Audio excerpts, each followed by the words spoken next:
Welcome to the 3 to Our Way podcast, a weekly 1-hour conversation about sports, television, film, music, and current events. Real life, no sites. Hosted by childhood friends Sherm the Barber, Substantial, and Jay Cash. 3 to Our Way is as humorous as it is informative. We bring our odd perspectives on odd stories to you via YouTube and all podcast platforms.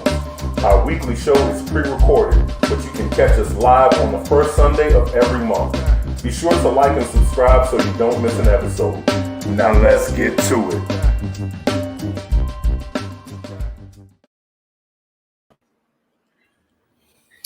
Welcome. Yo, what the deal? How you feel? We bike one more time. Another 3 to Odd Way podcast. Tis I, you know who I am, Shiggity Sherm the Barber.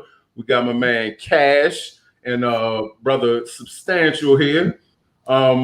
So you know how we always start off with the weekends. We're gonna check in on everybody. Starting off with you, Cash. First and foremost, we're gonna say like and subscribe. Yes, Do sir. that now. Yes, sir. And also, if you really love us, hit up our Patreon at patreon.com to support us further. Thank you very much. And without further ado, brother Cash, how was your weekend, man? It was good, man. It was solid. Other than the sad news, RIP DMX once again. For those who haven't caught it yet, check the quick hitter we did, giving respects and paying homage to the brother's life. It is available on the channel. Check that out. Other than that, it's been a busy weekend, doing a bunch of stuff, and now I'm just chilling, man. Word. Yeah, you know me. It was another biking weekend for me. Just went out earlier today before the storm hit us. Did 32 today up in 32 what? Maryland. 32 miles, man. 32 miles. You You training for a triathlon? You training for a triathlon? Trying to stay alive, man. Just trying to stay alive, brother, in the best way possible, man. Hey, but question: when you bike, do you wear your mask when you do that, or you out there just breathing? Nah, I'm free face. Okay, because I didn't want you to pass out. I tried it. I tried it a couple times. It was not good. Yeah, that's one of the main reasons why I'm not like in my gym like that, and I'm working out other ways because I'm not trying to be in the gym passing out on nobody, bro. Yeah, that's a YouTube, that's an Instagram video nobody wants, man. Nobody wants. Not at all. But Stan, what about you, man? You got to unmute yourself. Unmute yourself. Baby was doing the practicing her vocal chops, you know. That's how it was like me hit that button. Yeah, man, everything was pretty dope, man. Super productive. We just been chilling and stuff. Serenity's still working hard on her YouTube channel. Shout out to Peace Gamer Ren. So that was dope. And then also, man, I'm working hard on my next album, Adulting. So yeah, man, I'm in the middle of I'm working on Adulting. Funky DL is doing several remixes for me for something else that I'm going to put out, which wasn't even the plan. He just hit me like, fam, let's do something. And so I'm like, fam, you dope, of course. And so that's happening. I'm working on this music for a graphic novel joint. Shout out to KD Fox. That's going to be crazy. And then I just got approached by a writer from the New York Times, a journalist who's been doing these albums that are based on this work, this journalism project that he did that was over 5 years. And he has like music producers like across genres and a few vocalists making individual albums based on the book that he wrote about it in the reports. So I don't know if that's going to happen. So, we'll see. But like, I just got approached about being a part of that. I let them know I'm interested. So we'll see what happens. Good shit, man. Yeah, bro. Like, yeah, it's crazy. Like, you know what I mean? Like, it's real crazy right now. But all good things, man. And the family, great. So, that's just the icing on the cake. You know what I mean? But Indeed. yeah, man. Yeah, man. Well, let me take this time here to somebody doubling up. That's you. It ain't me. Sure. You on talking. Hey, you. So today we have Choco Tuesday on a Sunday. Another stout brewed with chocolate, vanilla extract, waffle cones, lactose, and peanut extract. Oh, sounds Pretty like fantastic. Pretty sounds rich. like gas waiting to happen. Very velvety mouthfeel. Very nice. That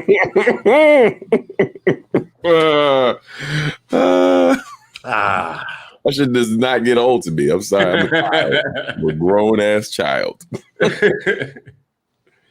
But yeah, if ain't nobody else got nothing, I guess we could go ahead and get into the gettings. You know what I'm saying? All right. Well, Shiggity Sherm, you know what I'm saying? It's on you, good sir. It's on me, right. Bong, bong. Oh, I just remembered something. Something from the beginning. Oh, I just realized something. But you were supposed that James was supposed to do the intro. I did it anyway. No, I'm good with that, man. Go ahead and shine, son. You know what I'm saying? Live your Do life. your thing, son.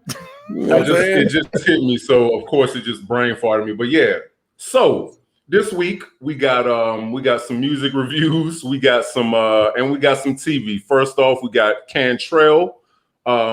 He is a Southern artist by way of Albany, Georgia. If you're familiar with it, you call it Albany. It is a very, very small town in Georgia, deep South Georgia. It's like very close to Dothan, Alabama. So yeah, it's like the last time I was down there, or the time before the last I was down there, you could still get pulled over on some like random stop shit if you was a car full of black people. So it's interesting down there. But he's a real dope artist. He was signed to Mass Appeal, Nas's label. He talks about that. He apparently is not signed to him anymore, but he does not have issue with Nas. But it's a really dope project. Beware the sheep clothing, and it is what it is. It is what it says. It's watch out for ops, basically, as the young folks say. It's just basically an album about. It's a very socially conscious album as far as pertaining to what's going on in Black culture right now. So it's a real dope project. It's an EP, I would say. I would really suggest everybody go check it out. I don't have the album track list up right now, but to give you a favorite track, this time around is the one that comes to the top of my head. So we'll go with that. But yeah, definitely check him out. He released another project right at the beginning of the pandemic called So What Now? It's also very dope. He's a really, really, really dope artist, man. But yeah, next up, we got good old Snowfall. And we are 2 weeks out on that. So it's a lot going on right now. And as you know, we don't give a crap about spoilers. I don't have a lot on the episode. No, yes, I do. Yeah, so right now, Franklin is dealing with his father doing an interview with the local newspaper, and he's giving up the ghost. I've talked to a lot of people about this particular point in the episode, and a lot of people have been kind of fucked up with Franklin's father. Me, I'm not real fucked up with him because I feel like I understand where he's coming from, being that he is an ex-drug addict and an ex-Black Panther. So he is all about his community, and he definitely does not want to see his community go down the same way he almost went down. So and on top of that, the reporter, I can't remember her name right now, but the reporter is willing to throw the Franklin family under the bus if the father is not willing to cooperate. So he's kind of in between a rock and a hard place. He's trying to move the family away. Nobody's with it because, of course, the money is real good right now. But yeah, shit is really bananas right now, man. You been keeping up with it, Stan? Yes, sir. Yeah, man. I do not miss an episode of Snowfall. Please believe that. So y'all really gonna do that? You know, I wasn't gonna throw you under the bus, but I appreciate you for doing that to yourself. It's over for you. Right. I don't miss this episode of Snowfall. Nah, man. It's a great show, man, and they have not been disappointing at all. Every episode has been a nail biter, man, and you know, we praying for Louis. You know what I'm saying? Pull through, Louis. Man. Yeah, bro. But I knew it. As soon as I saw her show up, I was like, well, so much for that. You know, it's yeah. So we'll see how it goes next week, man, and you know, like I really love Rome's character. Rome. Yeah, and I know he roughed up in the game right now with everything, but I'm pulling for him, man, because I really like his character, and not just him as a character, but his character in general, like as a man, and what he represents. You know what I mean? Just that old school. Right. Yeah, he reminds me of old boys from what's the real life dude? The one that was talking Training Day. No. The dude from the documentary we watched, the hip hop joint. The West Coast dude, the OG from the West Coast. Oh, Big U. Yeah, Big U. He reminds me of Big U. You know what I mean? And kind of what his character represents to a certain extent. Like if they got out the game, I could see him turning his whole community around and doing some positive shit. You know what I'm saying? Just because he seems that always like kind of he recognizes the shit that they're doing. Like I think he genuinely wants to. This shit is just a stepping stone so he can go legit. You know what I mean? Like he doesn't really want to be doing this. While I feel like some of the characters actually enjoy doing this shit. You know what I mean? Oh yeah, Franklin and his mother, they good right now. They are not trying to quit. Nah. Yeah, man. Yeah, man. So we'll see though. We'll see, man. I'm ready for this week. You know what I'm saying? You know, strap in, Cash. You go ahead, catch up, so we can. You know, is there any reason to even ask Cash if he has anything to comment on? I mean, is there any purpose to it? See, Cash, that is throwing you under the bus. See, they always catch you off guard with it, though. That's all. I catch you off guard with it. You know what I mean? Oh, he ain't watching, and I pop up like, yeah, I saw that though. See. But yeah, but do you got anything though? Hell no, I ain't seen this episode. Yeah. I mean, you know, you might have a comment on the personalities or something. You know, you might feel some kind of way about a certain character right now or something, man. Okay, I'll comment. It's a good show. Oh, right. That's all I got. No argument there, guys. I haven't seen the episode. Listen, the last one I saw was what's it called? Getting stabbed up. Oh, damn. Yeah, man. I told you I've been on. Wow, yeah. You might be like, damn. We really doing this though. We really are doing this. But hey, on to the next. So the next show that I've been watching is Them. Yes, sir. And this shit is fire. We all have been watching this joint. I've watched up to episode 4. I finished episode 4 today. Mm-hmm. And this shit it's just like it hits you on so many levels. It's creepy as fuck. Yes, sir. Then it's triggering as fuck. And like it's just a good show altogether. Oh man, it's so if you're not familiar, this is a show about the migration of Southern blacks to the Midwest, West, and East. And East, yeah. So this particular story focuses on a family that, and I do not know any of their names right now. That's crazy. But a family, other than the mother, that moves to the Emerys. There you go. The Emerys that moved to Compton, California. Compton, ain't no city. Never mind. But this ain't the Compton we all know. This is old school Compton. This is when Compton was white and they had no clue of what they were in for. I'm talking about the white people. But how y'all feel about this joint? Substantial. Yeah, I've been excited for this show since I first saw the teaser and then the full trailer. So far, man, I gotta commend them on the acting. The acting, especially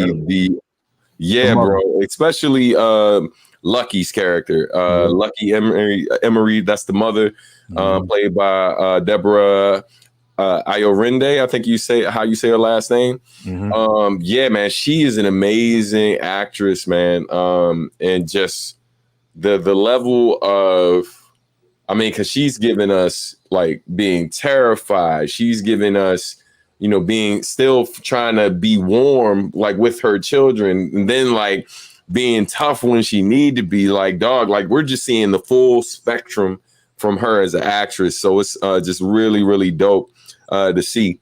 The husband's doing an amazing. Break down the premise of the joint, because I didn't break it down at all. As much as you appreciate the mother, Lucky, man, Henry is killing it, bro. I was getting ready to jump into that after the breakdown. Oh my God, go ahead, man. Yeah, so background on the show: a black family moves to an all-white Los Angeles neighborhood, Compton, where malevolent forces, the next door, and otherworldly threaten to taunt, ravage, and destroy them. And so, for those who haven't seen the show, really what it is, it kind of, even though obviously there's some like supernatural stuff that is happening too, what it really kind of gives you a glimpse at is just what it's like kind of being in the head of a black person when they're dealing with like racism, whether it's covert, like the microaggressions that they deal with from people, that we deal with from people. I'm saying like it ain't me, you know what I mean? Along with the very direct, like, yo, I will kill you niggas, and I don't want you here, and all of that. So you're just seeing everything, man, like from dealing with overly aggressive police, and to like the neighbors. Oh my God. Like, yeah, the whole shit with the neighbors, bro. And but what's also really dope too is I like how they're touching on like with redlining, how we like eventually came to redlining, and how and some of the language that used to literally be written into contracts for buying a house, where it says straight up like you could not sell to someone of Negro blood. You know what I mean? Read that fine print. Yeah, man. Yeah, man. So the scene, it's so many of them. God, and that's why I say Henry to me is that dude. Yeah. His first day at work, when he goes and he's asking for directions from the receptionist, and before he can even say what it is that he wanted, she pointed him to the kitchen. That scene right there, I was like, yo, it's about to get ugly. So then when he's like, I'm here to see the engineering department. The amount of disrespect she still carried towards him now at this point, it's like, I don't care that you were engineer, you're black. You know what I mean? And because you're black, though I'm a receptionist, I have the right to disrespect you any kind of way I feel like. Time for that. I was like, oh man, this show gonna make you want to body somebody. I'm sorry, it's gonna make you want to body somebody. And his decorum though was legendary though, dog. Oh, yeah. Like, the way he holds himself, man. Man, what? Up until Up until he got in that, he went to the bathroom, crashed that party. And was like, fuck that bullshit you talking about. Let me go holler at my man right quick. Right. Yeah, flex his military background. Yeah. But then that other scene when he was at work and his boss is talking reckless and he's sitting there trying to be, okay, I'm gonna hold it in. Mm-hmm. He goes to the bathroom and he grabs all the paper so that he can muffle his voice and scream. I was like, nah, this joint is too touching for me at the moment. Like, it's triggering as fuck, man. It's triggering as hell, but it's necessary. You know what I mean? To show that side of it. You know what I mean? Mm-hmm. It's a necessary thing, man. So yeah, it was great. And then the little girl, that scene where she answers the question right, and they start heckling her in class, and then the teacher writes her detention slip. Yeah, writes her a slip saying to go to the joint, and it looks like the teacher's trying to show compassion, but then it says like disruption. Disruption. Yeah. I was like, wow. But it shows you the thing about this show. Wright Joseph is the young lady's name. Yes. Yeah, from Us. Yes.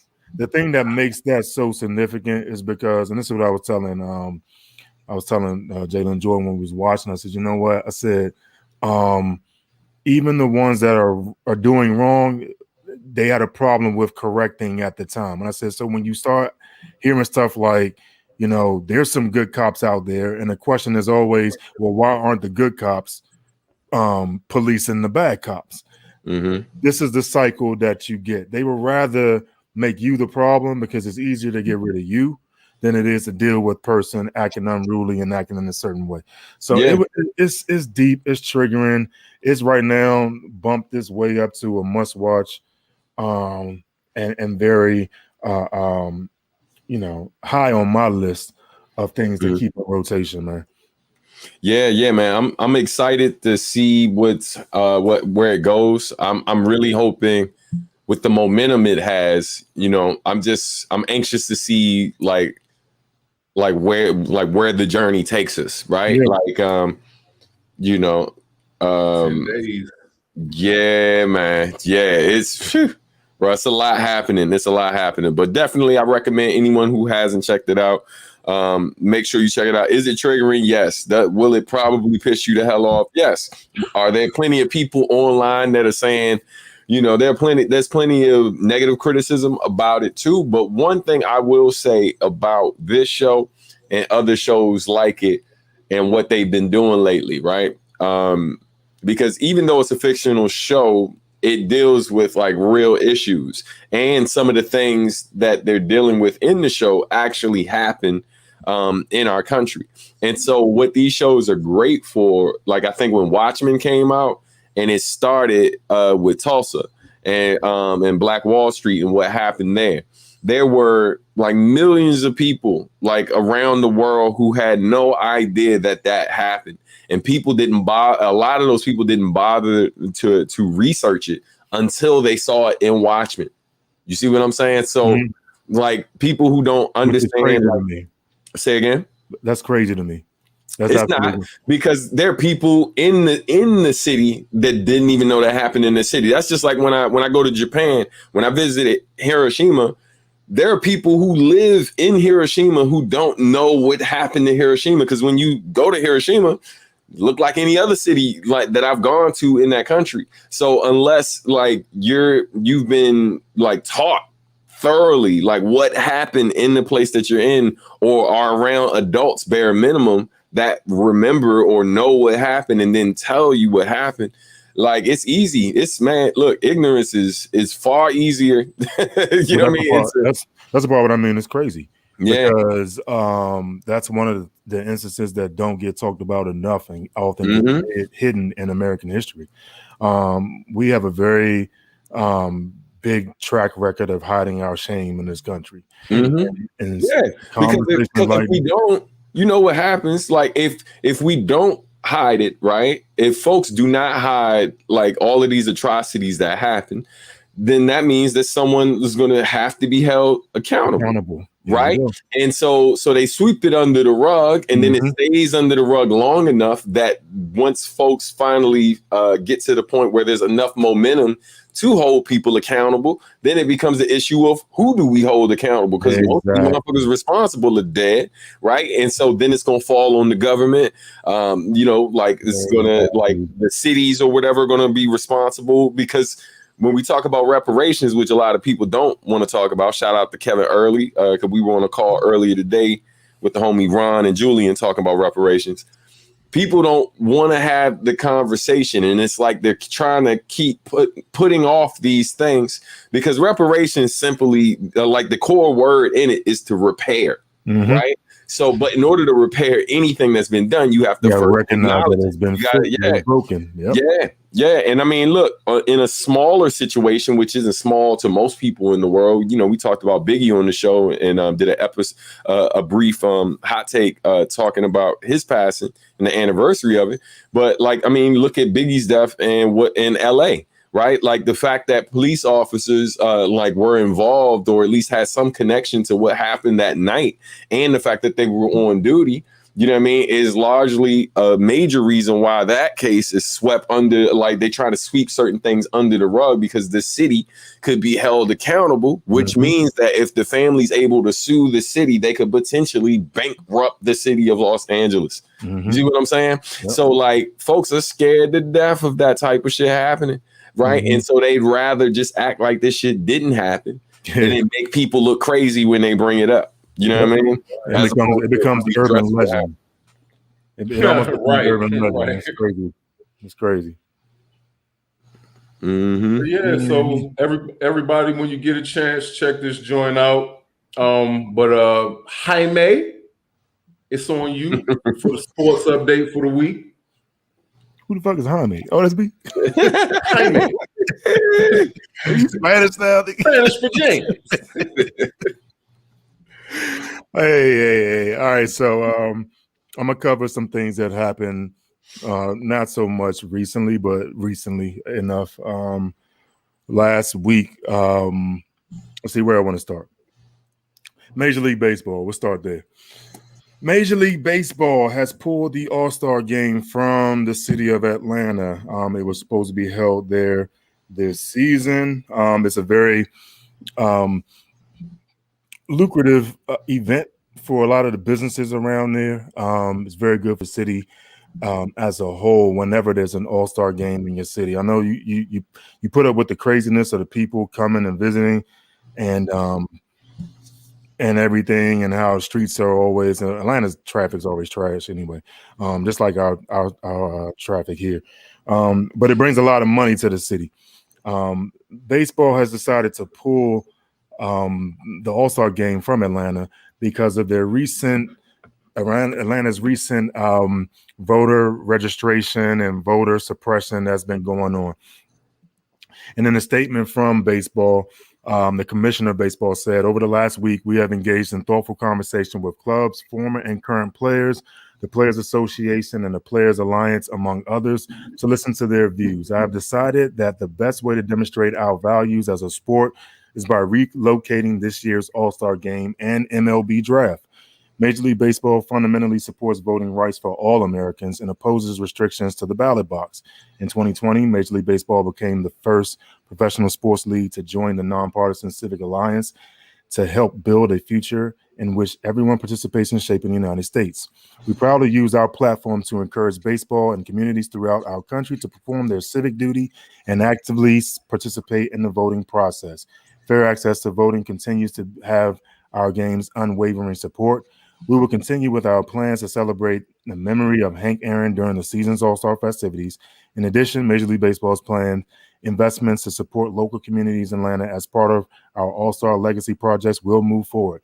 We are finalizing a new host city, and details about these events will be announced shortly. And since then, baseball has been moved to Colorado. The Colorado Rockies will now be hosting baseball. I think it's a good thing. And there's been a lot of flack over the last few weeks. Mitch McConnell has come out and said that corporations need to stay out of politics, which is BS, because A lot of the corporations donate big funds to political parties. So they want the political money, but they don't want the corporations having say so in the things that they do, which directly reflect them and the people that support their corporations. So it's an ongoing thing that keeps being brought up. And, some on the far right have said that, this is a part of cancel culture. They're not canceling anything because the All-Star Game is still going on. They're just moving it from your city. I think it's a good thing. I'm hoping that a lot more big time corporations follow suit, especially in the midst of things like voter suppression, which is obviously what's going on in the state of Georgia. There is a little backlash because they lost the state to the Democrats this past election. And they're still trying to make changes to make sure that type of thing doesn't happen again. Something as silly as fining people or arresting people for handing out water at the very long lines at the voting booths in the state of Georgia. So it's crazy that this really has come to this, but my hats off to baseball for doing it. You guys have anything to say on that one? No, because I do not watch baseball at all. I don't know anything about the sport other than you hit the ball with a bat and you run the bases and you slide into the home. That is all that I have on baseball. I am finished. You ain't got to watch the sport to know to have a comment on what's going on with that, man. Damn. Well, I think it's dope that they basically, was like, yeah, we don't like what these Bombers doing, so we're gonna go ahead and relocate and do it somewhere else. I know it sucks for those businesses, right, that are obviously going to lose out and stuff like that. And it's tough, man, because, when your average, I'll speak for myself. When I think of Georgia, even though Georgia has been a red state for the longest, my mind immediately goes to Atlanta, which is black as fuck. So it's like, it's tough, right? Because the politics of the state at large, don't necessarily reflect the politics of the city. Larger demographic that is directly affected, probably mostly by this move. However, a good amount of the things that kind of attract people to Georgia in general happen in Atlanta. So it's almost like, how else do you get the world's attention than to move it? You know what I mean? So no matter what they did, ultimately someone was going to have to suffer. And it's unfortunate that it had to be so many businesses, especially those black businesses that were affected by this. But at the same time, I think the move was in the right place, because ultimately it's going to keep the pressure on the state. And it's one of those things, man. My man Julian said it earlier, having a little faith in humanity. Unfortunately, I don't have a lot of faith in certain people, especially those I don't know and can't speak to their character, doing the right thing unless you hit them in the pocket. Absolutely. You know what I'm saying? And so, easiest way to get someone attention who's clearly ignoring everything you say, I'm like, oh, okay, let me go ahead and fuck up your money real quick. Oh, you hear me now? Oh, okay.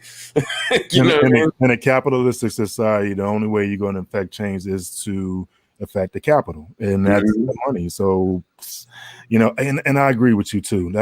It's hard knowing that, the state of Georgia just had such momentum from this past election where they went blue, and now they're back in the news again for something concerning politics, because a certain demographic there is salty about what happened and they want to change the results of it for future running. So my hat's off to baseball. Baseball's large, man. Baseball's That's their big. sport. They salty. Salty about Georgia right now. So they're gonna be petty as shit. This is not surprising at all. Yeah. That's the only sport they got left, and we slowly creeping up in that joint, man. That's all they got left. And the only reason why is because that is the most non-athletic sport other than golf that exists in the history of sports. No, it's not, man. No, it's not. baseball. You gotta give baseball some credit, man. Yeah, you gotta give some credit. I didn't say that it is sans athleticism. It's just it is not to the athletic standard of a basketball Okay, or football. So check this out. Check this out.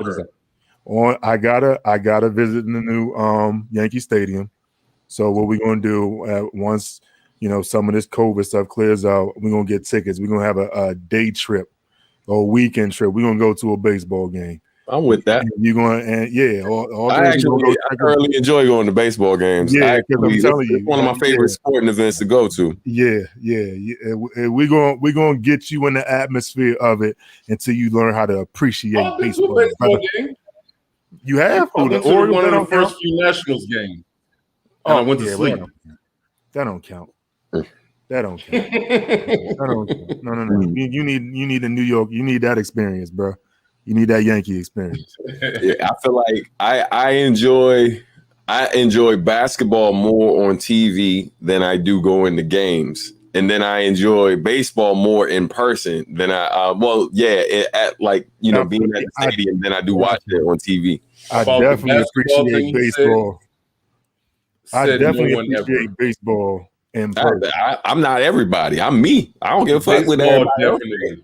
You know what I'm saying? Well, it depends on where you're sitting when you watching basketball too. Like if you got really good seats, then that's different. You know what I mean? Yeah. But if you up in the rafters, then it's like I gotta them watch this on TV. Them hundos are closer.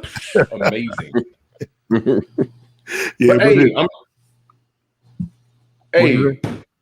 I want you to move on, man, because I want you to get to this. I'm on my way there now. I've been holding this laughter in, bro. You rushing me out the door, God. Bro, I'm sorry. Come on, man. Come on. Wrap that shit up. I'm holding this laughter in here, man. I'm like, I can't wait. Like, I hope we don't have to rush through this one particular story. I'm about to get to it right now. So Greg Williams retires from the University of North Carolina basketball. A great coach. One of my favorite coaches to hate.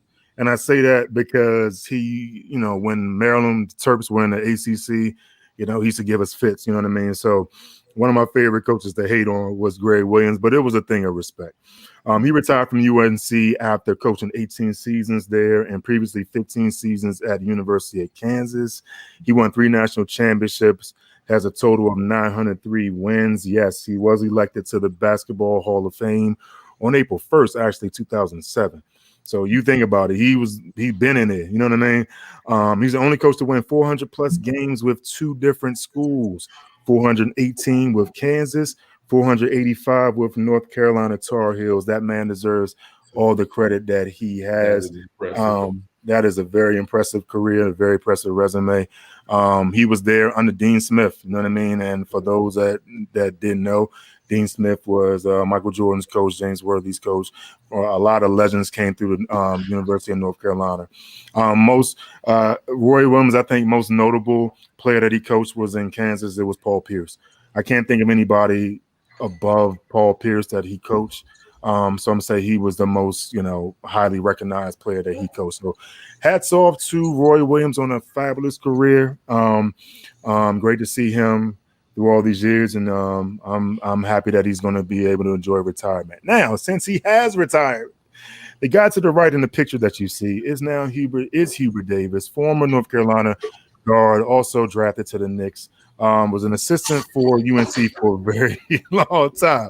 So Hubert Davis, on his hour-long intro interview,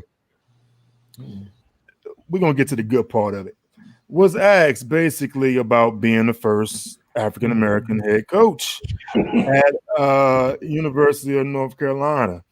So he says, it's significant. It's significant that I'm African-American and I'm the head coach here. It's significant.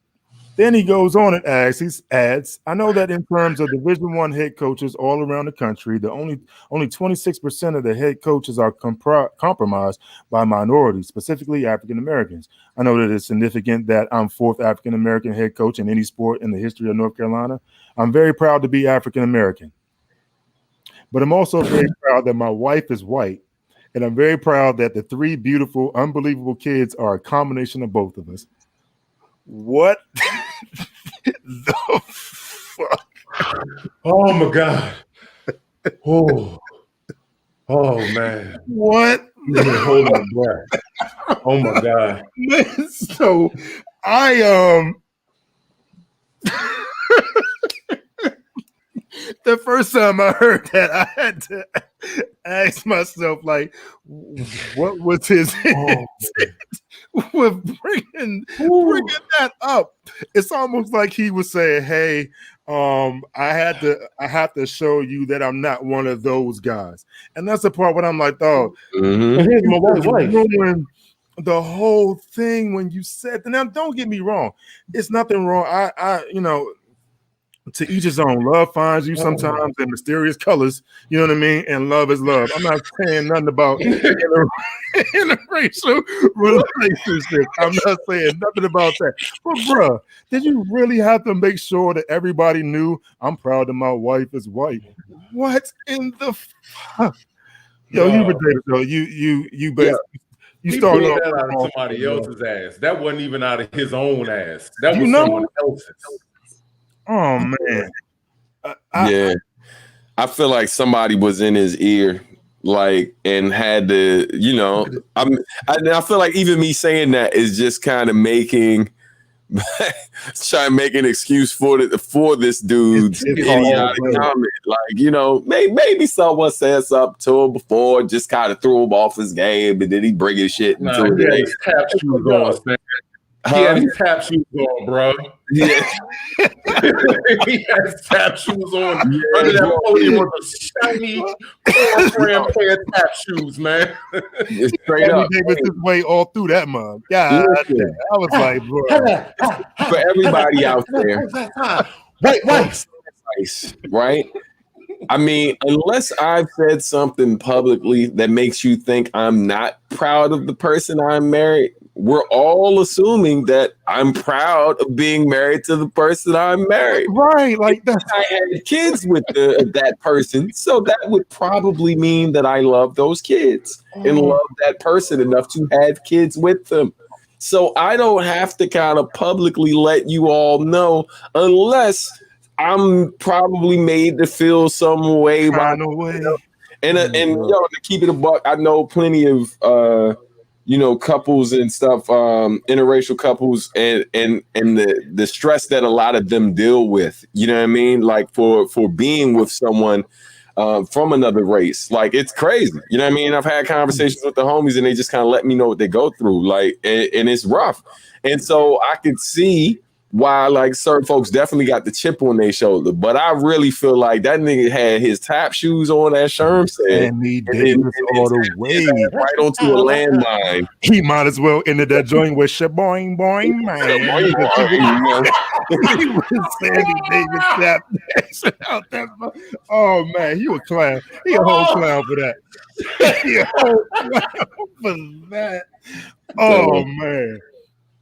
Oh man, but it's I don't know, man. I really don't know. I think somebody in his PR team should have prepped them for that question. Hey Stan, can you please post Josh McGee's comment about just the one he just I'll put it back up there. Yep. Just perpetuate that idea that the black man prize is the white woman. Just a bad look, man. Horrible. You a clown for that. It's so hilarious. And the thing is, I'm pulling for the brother because not a lot of brothers get that opportunity. At the same time, I'm like, no, if you get stomped, you know what I mean? Your first time, yeah. It was like, cool at first, and I was like, yeah, whatever, dog. Yeah. Exactly. So that's how I'm in my sports take today, ladies and gentlemen. Thank you for joining me on this of mine. Float on. Substantial, what you got? Yeah. Let me gather myself and try to push past the tomfoolery and hijinks. Right. Yo, my God, dog. Just so unnecessary, son. Like, what is wrong with boing, man? Boing. Oh my God! So that's the way it goes. Oh my God! Oh my God! But anyway, I'm sorry. It's okay. It's all right. It's all right. We press on. We press on. You know what I'm saying? So a show that definitely had no. Hey, I watched this, y'all. Hey man. Hey, look. I watched this show, y'all. Let me just say something about Falcon and the Winter Soldier. This show, man, it's everything I hope that it would be, man. Like it is in terms of the quality of action that like they delivered, just in the vein of what has been expected, based on how all of the Captain America movies, like, you know, people forget, like when you go back and watch every Captain America movie, like the level of action along with storytelling is arguably some of the best in the MCU, especially because there's a lot of hand-to-hand combat. And so, you know, and then it's also how we got introduced to Black Panther. And I would argue that some of the fight scenes with Black Panther in Falcon and the Winter Soldier are actually better than some of the fights in the actual Black Panther movie in terms of like hand-to-hand combat without all of the special features that his new suit had. And so, yeah, man. And let me just say, man, this show is delivering every episode. But this last episode, ladies and gentlemen, good God, episode 4, which means we only got 2 episodes left. And I just cried a little bit saying that. Bro, like they should have gave this the same length they did. Well, I can't speak for Disney, so I say this like I'm running shit, but they should have gave this the same amount of episodes they gave WandaVision. Well, I think sometimes if you got a story to tell and you can tell that story in a shorter span of time, but have it be just as effective. There's something to that, man. There's something to that. And this show is giving us a ridiculous amount of substance in every episode. Yeah. And every episode ain't even an hour. You know what I mean? Man. Yeah, I mean, very, very well written. Yes. Man. Each episode is very dense, like you said. Yeah, man. So they're doing great, man. I am, like, to say I'm excited for what happens in the next episode is a gross understatement. But shout out. Go ahead. I wanted to ask you. So, how you feeling about Captain America now, man? He a sucker. Oh, you talking about Dark Captain America? John Walker? Yeah. Oh yeah, man. Look, I mean, you gotta remember, because I followed the comic book. Like, I mean, I knew what was coming. You know what I mean?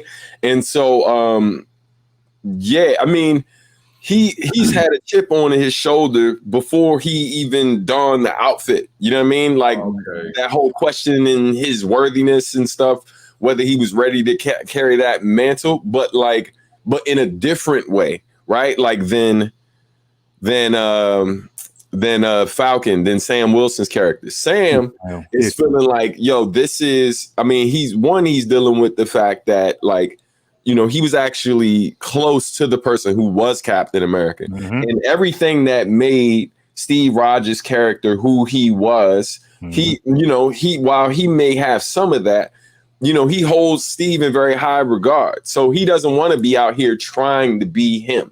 You know what I mean? That's number one. Then number two, he's also a Black man in this country, right? And so so there's a whole different layer of stuff that he's going to have to deal with as Captain America that Steve Rogers never had to deal with. You know what I mean? The love, hate, and relationship with this country, which we got to see in one of the episodes. I believe that was episode 2, where we saw them in Baltimore, where they met where they met the first Black Captain America, who was a super soldier.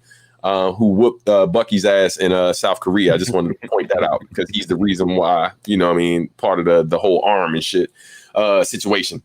But yeah, man, John Walker, though, I think the actor who's playing him, I think he's doing an excellent job. Yep, Kurt Russell's son.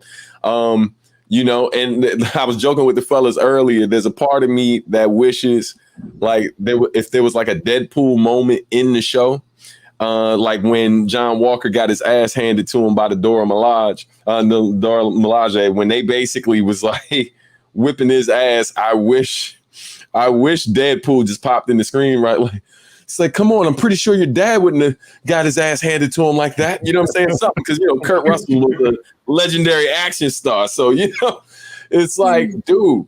Nah, but dog, I couldn't help but think that where the Dora Milaje came through, that scene where she shows up and she's talking to Winter Soldier, that if Chadwick Boseman was alive, that would have been Black Panther. I can't help but think that. So actually, so the only reason why I disagree is because at the time when all of this stuff was written, because it was already written and they had already started filming before he passed. Okay. And you got to keep in mind that none of them knew he was sick. So like, I think it was always supposed to be Io. Also, because of the fact that Io is actually the first Dora Milaje that we saw in the MCU, and we saw her in Winter Soldier. No, not Winter Soldier, Civil War. She said, "Move or I will move." Captain America movie. Yep. So but I love how they did the tie-in. With like Wakanda, starting the episode in Wakanda, Sykes my whole life. As soon as you hear the music, come on, dog. And so that took my arm off. What? Hey, bro. Like, yo, the quote that came to mind that happened.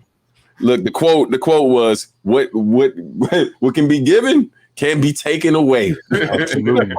Absolutely. Yo, get that man on the points. Pow, pow, pow, pow. Right. Thank you. You know what I'm saying? Yo, there's so many dope scenes in the latest episode, but definitely that Dora Milaje fight, it was insane. I love the fact that the dude that John Walker even says, like, when he's talking about getting his ass whooped by them, and he reflects, he's like, they weren't even super soldiers. Right. They weren't even super soldiers.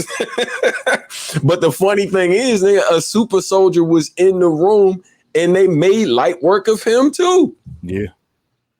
They took the nigga arm. Like, nope, that is ours. That is ours. That is ours. Remember your place. That's ours. Can be taken at any time. Go kick the little shield up. Did the cat move with the shield? Y'all talking about some shit I don't know about. I was all wrong. I thought y'all was talking about the first time he got his arm taken. Yeah, no, we're not talking about that. Did you see that episode? Did you see the episode, Sherm? No. You haven't seen it? Not. Oh, really? I appreciate the level in which y'all throw each other under the bus. I just want to point out that I do not participate in the throwings of anyone under the bus. I am a peaceful brother. You know what I'm saying? But clearly there's a thing happening between these two. Yeah, but you got to see that. Maybe I'll excuse myself. Hold on. Oh, he's just going to drop from the screen? I'm telling you. Look, here you go. Gonna roll out on but I'm in the middle of it. I'm like, guys, stop it. But I'm honestly, I'm not a fan of John Walker. I think he's a cornball. Hell no. He a cornball. The actor's doing a great job, though. He is. He's absolutely doing a great job. He's making us hate him, which he's supposed to do. He is fucking up stuff. Like, Falcon has stuff under control. Falcon has stuff. Yeah. Falcon has stuff under control, and here he come messing it up, and then Falcon got to clean up his mess over and over again. It's getting annoying.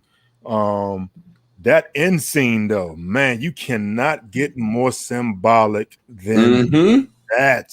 Blood on the shield. Blood on the shield. Bro, that shit was legendary. Man. Talking about.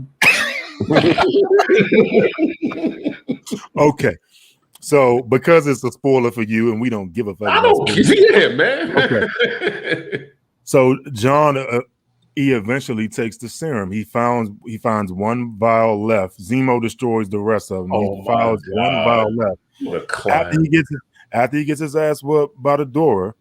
And his boy pretty much tells him that if he had the chance to take it, he would. You know what I mean? Unknowing that he had a vial, John takes the vow. Okay, so now the ego he had before is to the 110th degree. Mm-hmm. He's big pimping now, running around kicking doors down and like fucking thought we hit a battle. You know what I'm saying? So he gets into it, and he actually he starts a fight that gets his partner killed.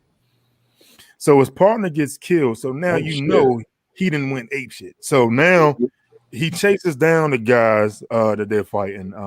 And shout out to what's the name of the girl saying? She's doing a phenomenal job acting as well. You're talking about hold on one second. Her name, the actress is Erin Kellyman. She's playing Carly Montague. Carly Montague doing absolutely something like that. Morgan phenomenal job. She's doing a great job. So John Walker is now chasing down Carly and her crew and everything. He gets one of Carly's best friends on the ground. He's like, "Where is she?" Okay, because she's now dispersed into the crowd. Cameras are out watching. He then takes the shield because obviously the answers aren't good enough. Takes the shield and smashes. He smashes it in front of everybody. Smashes who? The dude, one of the Carly's boys. Mm-hmm. Kills him in front of people, like technically in front of her too. In front of her too. He didn't know she was out there, but I don't think he would have cared either way. No, you know what I'm saying? So he murks the dude in front of everybody. Cameras are there. Recording the whole thing. Got the camera phones up. You know the United States is not going to be happy about this one. Decapitation America. Decapitation America. Oh my God. Decapitation America. Classic. And the line of the episode goes to good old Big Johnny Perozzo. You know what I'm saying? So he does this, stands up, and that scene, that clip, that picture you're seeing right now is the last image you see before the show goes off. Yeah, bro. Blood on the street. That shit was the drop the mic moment, dog. I'm watching that shit tonight. Bro. Yeah, man. So I've been watching that shit with Olu though, dog. So I can't watch this episode with Olu. Yeah, not that part. Not that. I mean, you know, somebody gets shot, somebody else gets killed. Like, it's a few body bags in this episode, bro. Yeah, that's quite a shield he has. Quite a shield. What I would suggest, put it this way, man. Like every one of these episodes, I've enjoyed them so much that I've literally watched every one of these episodes. I watched twice the day they came out. Like because one of the, like when we watched it the other day, Shell, shout out to my wife Rochelle, she's awesome. But Shell just started taking classes with NYU, part of their film school, yo. So shout out to her. So she had class, and while she was in class, I was like, yo, I've been waiting for my one of y'all do. I gotta watch this episode. So then when she came out and finally, was done with class later that night, I was like, all right, you ready to watch this episode? Because I know you ain't seen it. You know what I'm saying? So yeah, I watched them joints twice every time. So you missed my joke. You said you said Shell had class. I said it's good. At least one of y'all do. I see what you did there. You ain't shit. You know what I'm saying? You ain't shit, Sherm. Take him off screen, man. You would do it to me. Take him off screen,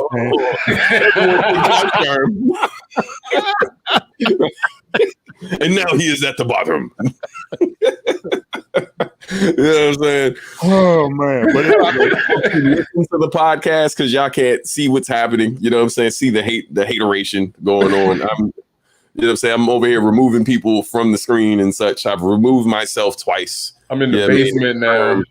Sherm has been pushed to the bottom of the pile. I can't wait to see what happens next, because now the symbol of the United States, as far as heroes, is now tainted. You know what I mean? Mm-hmm. So what they do next is going to be, it's tainted, bro. He got blood on that's a good way to put that. I didn't even consider that aspect. That was the whole point of it, because Captain America never killed nobody with that. No, absolutely not. Yeah, and so what we know ain't this. You know what I'm saying? So it's gonna be interesting. And Bucky already said, like, I think this dude crazy, and that's before he knew he took the serum. You know what I mean? So it's gonna be interesting to see what happens next, man. He got that face though. He got that face. John Walker. He got that lunatic. He got that psychopath face. Yeah, I don't trust nobody without lips. Bruh, and he got goofy ears, and his chin stick out. He got a Mac Tonight chin. Yeah, Right. I hate his ass. I can't stand him though. I'm sorry, I can't. You know, he's doing a great job, man. Yeah, man. That is true. Mm-hmm. Yeah, man. But yeah, I am excited for the next episode. You know, if it's going to be interesting to see who has the mantle. I mean, there's a lot that's hitting. You know, based on the comic book, we know that Falcon and the Winter Soldier have both taken the mantle of Captain America before. Of course, based on the previews that we've seen for the upcoming episode and past previews that they've done for it, I mean, it looks like at some point that Sam is going to take the mantle. I think, like, you know, they'll likely go that route. But, like, I mean, hell, man, who knows? And, of course, you know, the thing we're really waiting to see is, you know, the mystery character, like, once they're revealed, right? The broker, oh, my God, I'm forgetting his name. But, oh, my God, it's something broker. I'm blacking out, but yeah, like, you know, there's theories that it might be Agent Carter, you know, or former Agent Carter, the sister who the woman who was helping them out in something poor, Drago Poor, I think. I forgot how you say it. Magic Poor. Yeah, and so either her or possibly you know, the general from the Hulk movies. He was also in Endgame and other movies. So, you know, there's a whole lot of theories circulating online on who the character is going to be.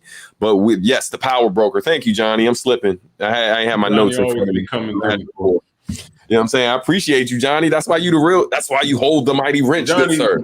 Johnny just be having Google right there. He just got his phone right there. He just be Googling. I think Johnny knows everything.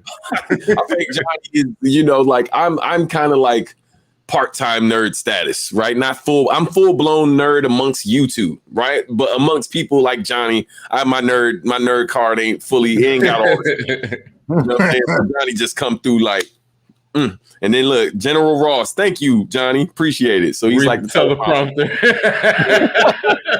You know, Google is my brain for